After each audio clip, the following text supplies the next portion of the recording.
good evening, good morning, good afternoon, good night, wherever you're watching me from.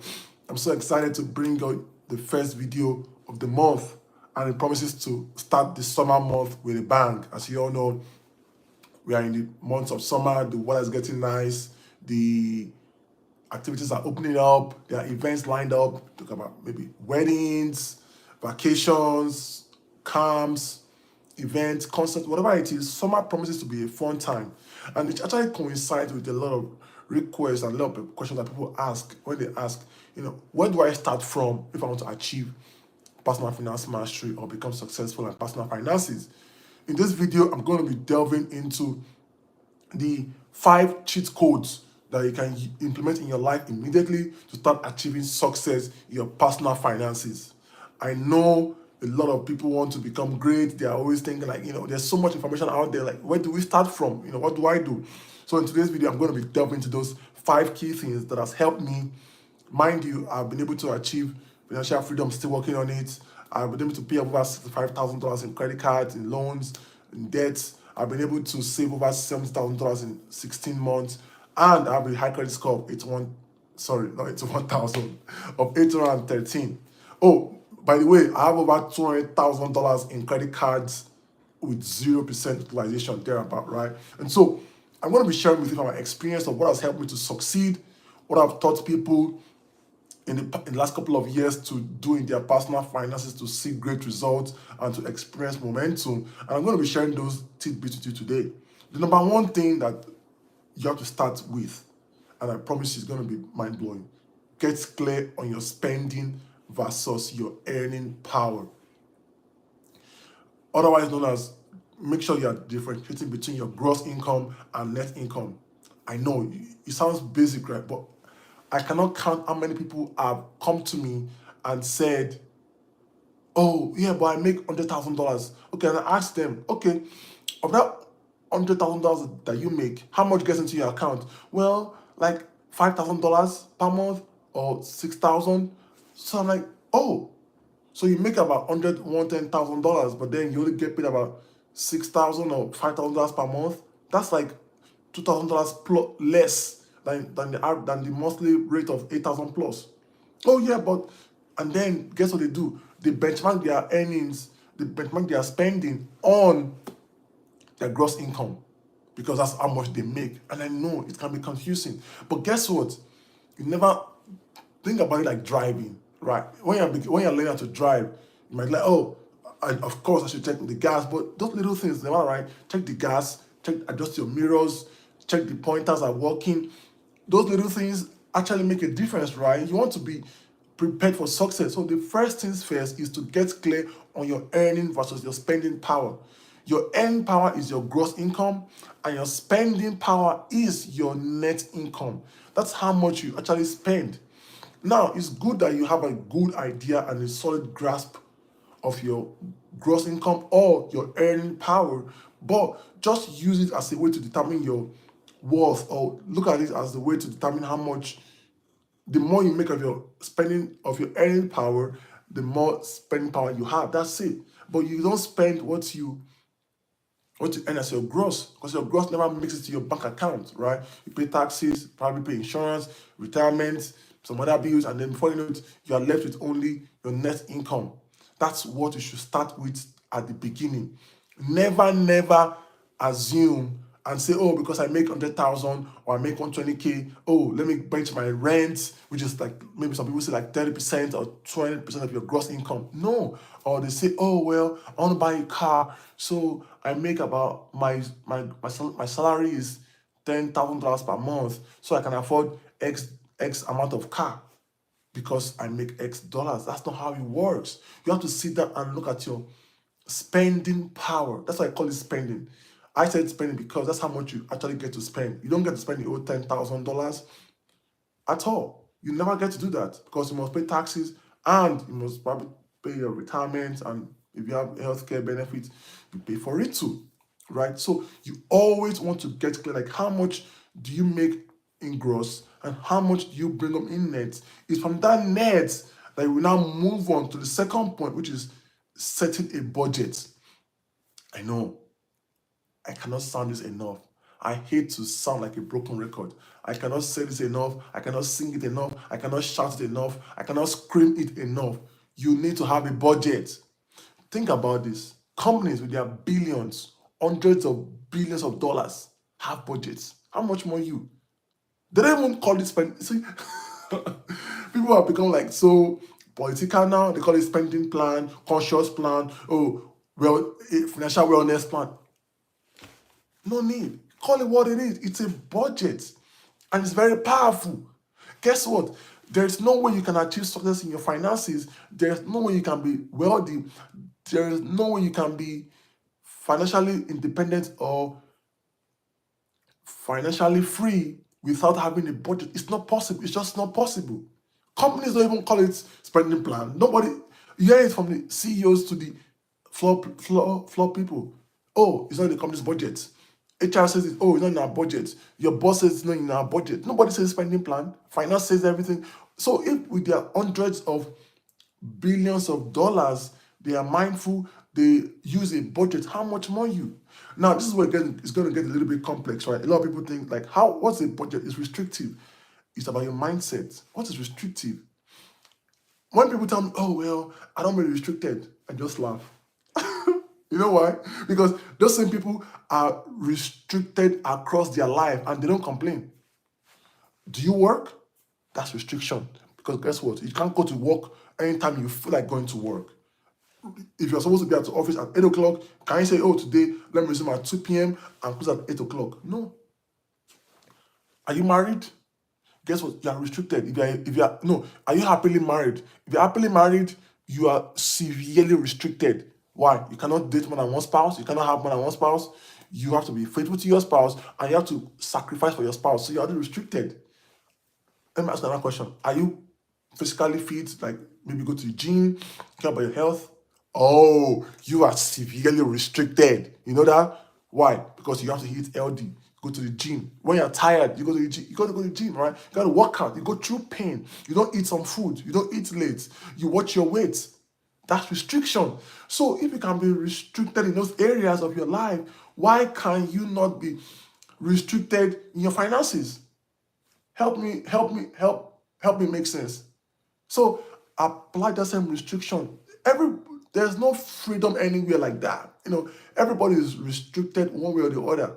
Don't fall into that trap of saying, "Oh, I work so hard. I suffer. Hence, I want to enjoy my money." I get it. You can enjoy your money. Corporations enjoy their money, right? They spend money on their employees. They fly employees around the country, right? Around the world. They have nice buildings. They have nice furniture. They have computers. That's them enjoying their money. But guess what? They have a budget. IT, marketing, finance, accounting, everybody has a budget, right? Adverts, budget.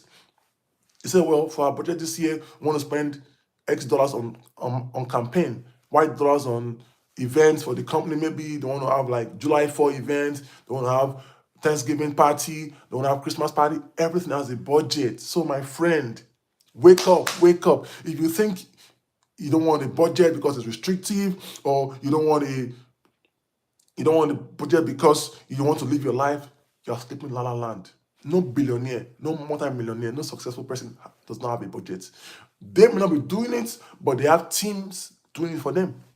They just tell them, well, boss, if you're going to spend this money, buy this one, but don't buy that one. That's why they have a team. They have advisors, they have accountants that are helping them to manage their money. So my friend, I cannot sing this enough. You must have a budget. Now, this is where people get confused. A budget has to align with your values. That's where you need to do it. If you don't want to feel stifled with your budget, make it align with your values. Make it line up with your goals. What do you care about? Right? What do you care about? Do you want to travel more? Do you want to have a nicer car? Do you want to have a nicer apartment? You have to learn to prioritize and do trade-offs, which brings me to my third point. Set financial goals. Once you have a budget, what are your goals that you want your budget to help you achieve? Once you create a budget, right, is categorizing it, rent, food, whatever it is. Now, based on your financial goals, what do you care about? Do you want to invest more? Do you want to have your emergency funds? You want to pay for your nice wedding? You want to be able to Some people just like to, I have a friend, he doesn't even have a nice car, he just like a basic car, but he loves to eat out. Oh man, he doesn't even have an expensive phone, he doesn't laptop, just normally. But this guy, every day, breakfast, McDonald's, lunch, could be Chick-fil-A, something, or Long Gone, whatever. He eats out a lot. That's where his money goes. Those are his goals. He loves to eat. He doesn't like to cook at all. What are your financial goals? What do you care about? For me, it varies on my season.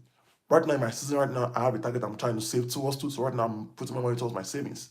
Again, last time I was traveling, I just came back from Maui, from Kanapali Beach in Maui last month, right? That was one of my goals. Save up money to go on a nice vacation with my wife for our 4th year wedding anniversary. Have financial goals. This is where people get confused, right? They just think, okay, well, I already have my budget, I pay my bills, all my money else is be spent. If you don't tell your money where to go, you will always be wondering, oh, where did the money go? Oh, what did I do with my money? That's why you have to have financial goals, right? Could be paying off your debt, could be saving for emergency funds or down payment for a house, could be traveling, could buy a nice car, whatever it is, have goals. The more goals you have, the more focused you are, the less distracted you are, the more you are able to push forward to achieve your goals faster. And guess what? You're on the way to becoming successful in your finances. Now, a lot of people now ask me, oh, well, Paul, I have multiple goals. Which should I focus on? You see, this is where it gets a little bit tricky. You have to be, it depends on your situation. Be flexible, right? If you are married, if you have 2 incomes, if you have investment already, like it just depends on your situation. But whatever it is, have goals. If you have the money, pay off your debts. If you don't have the money, start saving money. So that then when you save enough money, start paying your debts. If you have no debt or little debts, start saving more money, maybe for your kids' college fund, investments, or want to travel. Maybe some people like to just explore to themselves. Like me, now next week I have a plan to go out for lunch just on my own. Probably my wife, depending on how things go, just treat myself to a nice lunch. Nice fine lunch. Get me some bread, some shrimp, get me some nice ribeye. Bony. I love it bony. Oh, it's juicy, well marbled, medium well. That's what I'm doing for summer, right? That's how I'm kickstarting my summer. I have that plan, right? And that's what I'm talking about, right? Having those goals in mind, think about what you care about, and then aligning it to your budget. Because already you have a budget, so your budget and your goals go hand in hand, right? You have to think to yourself, okay, I have a budget. What do I want to achieve in my budget? Or if you have goals, how can my goals fit my budget? Right? That's number 3. Number 4 now, this is one of the key. I call it the turbo charge. Pay yourself first. Or I call it PYF. Now, to be honest, that wasn't my idea. I learned this from Kiyosaki, but it is one of the most phenomenal ways to turbocharge your financial life. If you can learn how to pay yourself first every time, instead of paying yourself last because you pay the government. Think about this: you pay yourself last every time. Most people do that. How so? You pay taxes, you pay your insurance, maybe you put retirement some money, and then you pay some bills, and then the less you spend. No, pay yourself first. Before paying all those bills, pay yourself first. Start thinking to yourself, how much should I earn? How much should I earmark every month for my financial goals, for my future me, for my future self? Then, after taking out that money, live on the rest instead of paying everybody else and then paying yourself last. Don't save last. Don't do that. You're gonna shortchange yourself financially. You're gonna end up being kneecapped in your progress. When I was struggling to pay off my debts, when I was struggling to become financially free, one of the things that changed my game was paying myself first. My finances changed forever. Being able to know how much every month I want to come up with in savings and being consistent in it, that's how I was able to pay off my debts faster, much faster than I thought possible. I was able to pay it so fast that I was like, at some point in time, I was paying about $9,000 per month to my debt. Yes, I didn't have enough money, but because I was so maniacal, I was so intense, I was so desperate, I wanted to be free by all means, so I started paying myself first. I didn't care about anybody else. Pay myself first, then I pay my bills. You can do the same thing. If you want to learn how to pay yourself first, watch my previous live video where I delved deep into how to pay yourself first. I delved deep there and I shared some key insight on how to pay yourself first, how to apply it in your finances. Even if you pay your bills, your rent, maybe your car notes, your food bill on the first of the month, it doesn't matter. It's about the idea. Is idea is about the mindset. Are you putting yourself first? This is one of the few times in life when it's okay to be stingy. This is one of the few times in life when it's okay to be selfish. You have to always pay yourself first, guys. You don't want to miss that out. Always pay yourself first. Do that, and then you start seeing your finances, you start seeing your money management game change. You start seeing success in your money game. Always pay yourself first. And then the last but not the least, be consistent. Be consistent. You can learn on the 4 steps. Number 1, getting clear on spending versus earning power. Number 2, your budget.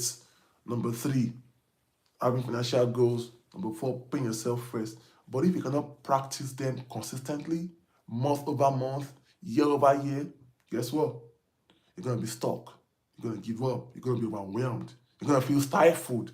And that's how some people say, oh, budgeting does not work for me. Oh, I don't like a budget. Oh, it makes it hard for me. No, ma'am. No, sir. You know why? Because you're not consistent. Let me ask you a question. What are you good at? Like, what are those things? Maybe are you really a great cook? Or are you very good at keeping your house clean? Are you an organizer? Are you really good at Excel? Are you good at like playing soccer or playing a sport? Let me ask you this. Do you think you could become that great at it without being consistent? No, right? You have to put in work every day.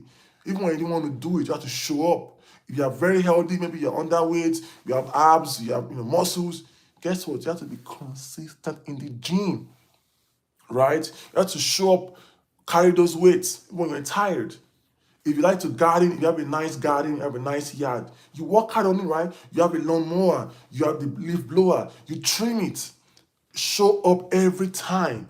That is the secret.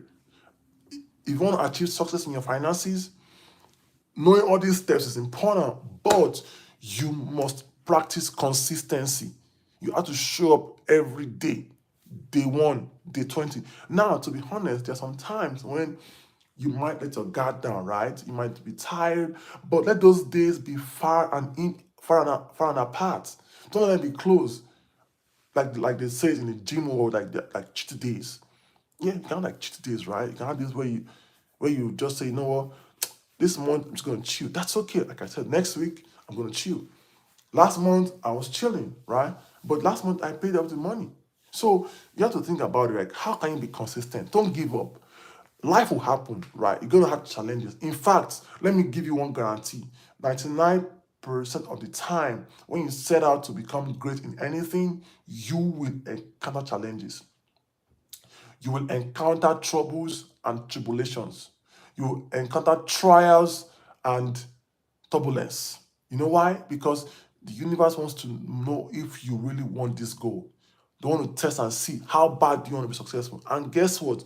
Every time you achieve those goals, in spite of your obstacles and challenges, you build more muscle, you learn more, and you can encourage somebody coming behind. That's why when I was paying off my debts, I experienced joblessness. At some point, my wife had to get out of work for a couple of months, right? At some point, too, I had an emergency family expense that came up while trying to pay off my debts. It's like I couldn't catch a break. But guess what? I persevered. I had to pivot, but I didn't give up. Because guess what? If I gave up, will I be where I'm today? No, I wouldn't. So my challenge to you today, guys, my encouragement to you today is be consistent. If you want to start saving for your maybe dream wedding or start saving for your emergency fund, start saving. Now, don't say because you had a job loss, I get it, right? Or don't say, oh, maybe inflation came in, or maybe there's an emergency, your car broke down. Things will happen. Keep going. Maybe instead of paying off your debt in 6 months, you pay it off in 9 months or 11 months. But the whole idea here is to be consistent. You don't want to give up. You want to always keep trying. You want to always think about like, what am I what am I going to achieve if I keep trying? Because for every challenge that you face, somebody else somewhere has faced the same challenge and come out victorious. So, my friend, my brother, my sister, you have no excuse. Instead, I'm cheering you on, I'm encouraging you on, and you're going to achieve success in your finances. Now, somebody started. Remember, you can be mindful while still enjoying. I'm planning to have a blast this summer, but I have to spend a lot of money because guess what? It's about my mindset. I can go to the pool, I can walk to the beach, I can take road trips with my wife. We can all I'm going out to dinner. I said no lunch next weekend, right? I'm going to spend about like what, $120, 130. I probably won't go again until a while, right? So the whole idea here is for you to be mindful, to think about what you really want, and then start the process towards becoming successful. All right, that'll be all on this side. Remember the 5 key steps. Number one, get clear on your earning versus spending power. Number two, create a budget. Number three, financial goals. Set financial goals every time. Number four, pay yourself first. And number five, be consistent. I guarantee you, if you practice these steps consistently, you will come back and tell me that, wow, Paul, you know what? I've been able to pay off my debts faster than I thought possible. I've been able to achieve financial freedom, and I'm having the most important, which is peace of mind, no anxiety, no worries. What's inflation? What's taxes? You're good, man, because guess what? You have a budget, you have goals, you have savings, and you're able to weather any storm that comes your way. All right, guys, if you like the video, please like, subscribe, comment, and share. Until next time, bye for now. See you later.